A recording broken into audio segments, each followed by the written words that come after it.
on standby for air support. Good luck, Descendants.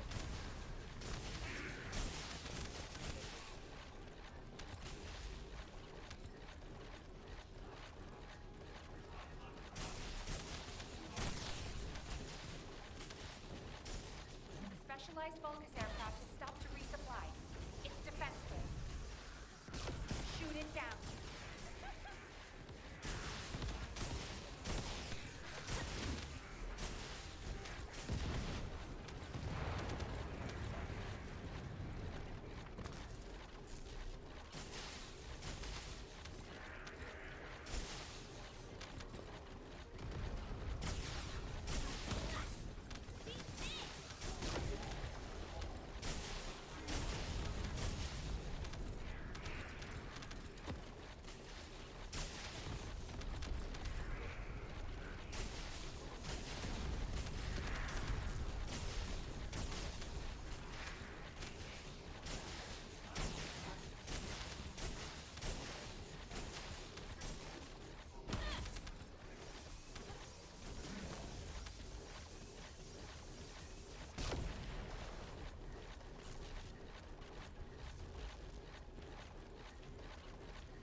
Descendant, air support is standing by.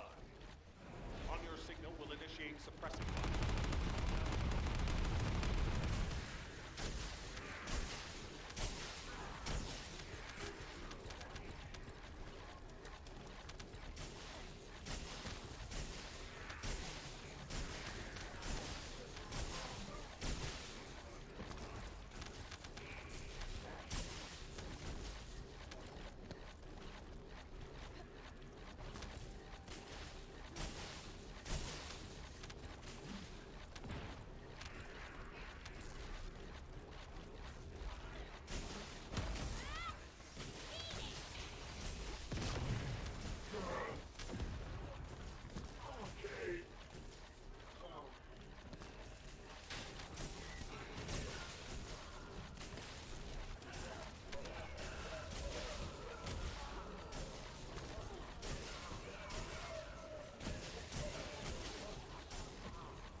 Alrighty, hello everyone. We're here with a new build video, and today we're going to focus on Miss Bunny. Now, I've seen a growing trend lately with a lot of the big YouTubers and other people that are like focusing on builds, and they're utilizing kind of like what I call just different or just meme builds, just trying to do different stuff, and they're trying to utilize like 2 mutant cells. And honestly, I don't see the point. They're really sacrificing a lot of quality of life, a lot of other ways of damage, just to get that second mutant cell in the arcade board. And I don't really see a difference damage-wise. So I've set out to simplify it and do the exact same amount of damage. So with that out of the way, let's start with the build. All right, first off, we went, of course, with an electric condense module, trans module, because that extra bit of damage for those bosses at the end of the levels, it really does help out. It'll take them out pretty quickly. Obviously, this one is your own choice, your own personal preference, whatever. Well, we went with 2 of the cooldown mods, MP conversion, nimble fingers. That's the only ones I went with. We went with both the amplification for singular and electric, and then singular specialist to increase her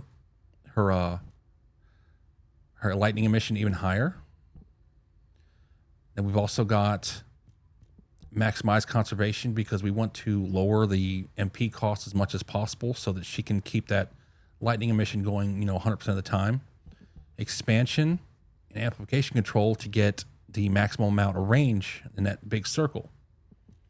Same thing, singular master here. We're going for as much skill power, singular skill power to get more damage out of that lightning emission, plus the skill power that is there for specifically electric and dense to get even more damage out of it. Now for some quality of life, obviously you've got MP collector here because you're going to be needing MP as much as humanly possible. That's just all there is to it. You need it. So that helps you get it. Power Beyond, this is kind of a, like I said before, the trigger modules aren't game changing, but they are helpful. The Power Beyond is just kind of a straight damage. If you want to choose something else, you're more than welcome to, but that's what I went with. All right, with the reactor, like I said, I'm going with straight damage, and it's a singular electricity reactor, and it's got electric and singular rolls on it, and I've got, you know, the hand cannon mounting on it.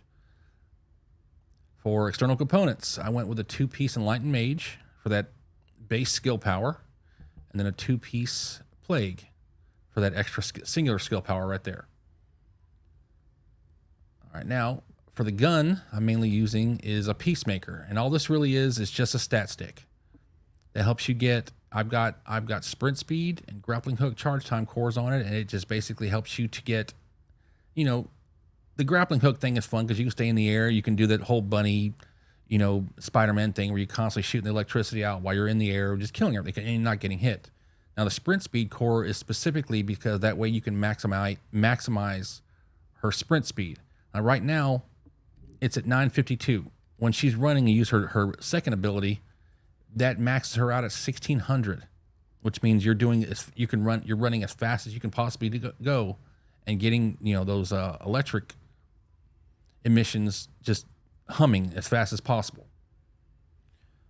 All right, inversion reinforcement. This one isn't a whole lot to help her with damage, but I did go with this one right here to help with the skill cost as well. And then right here to, once again, help with that MP recovery, get as much of it as possible. And this right here, I would rather have this for, or I'm sorry, I'd rather have, where is it at? This one right here for health, but I'd rather have the MP right now. But this right here will help. Like if you start to get lower on health, it'll give you an extra boost. Okay, this is where we're focusing on, where a lot of people are using things like this or this right here, where they're using both mutant cells to try and get that max damage, but they're missing out on a lot, and I do mean a lot of like skill damage, a lot of like, you know, your just quality of life things that are just aren't really, it isn't worth it. So I'm just sticking with this. You're getting as much of the skill power as you can, cost, range, you know, the gold skill power, getting that cooldown, and going up here, and I'm using electric cohesion, and then getting that little bit of health right there, and then once again that recovery modifier, keep that MP up, because the more you got that up, the longer you can, you know, pretty much have your electric you know, your third ability going nonstop. Now the reason, if you notice, she doesn't have a whole lot of cooldown. It's not a whole lot. It's just the base cooldown of Nimble Fingers and MP conversion. Now, thing is, doesn't seem like much, but if you look at this right here on her lightning emission, the cooldown is 9.7 seconds. Shocked? But the duration is 20 seconds, which means it's always available. It'll keep going, and you've only got 9 seconds of cooldown, which means it's still going even though your cooldown's ready to go again. So it's 100% uptime. You don't have to worry about it. The only problem with that is electric and dense. You don't have you can't just like spam it. But that is basically the build. That does, as you guys have seen in the clip of going through Sigma sectors, it is extremely deadly, does a butt ton of damage, and you've got enough cooldown to do your abilities, and you don't need two mutant cells. You only just need one. So with that, I hope you guys are having a nice day, and enjoy the video.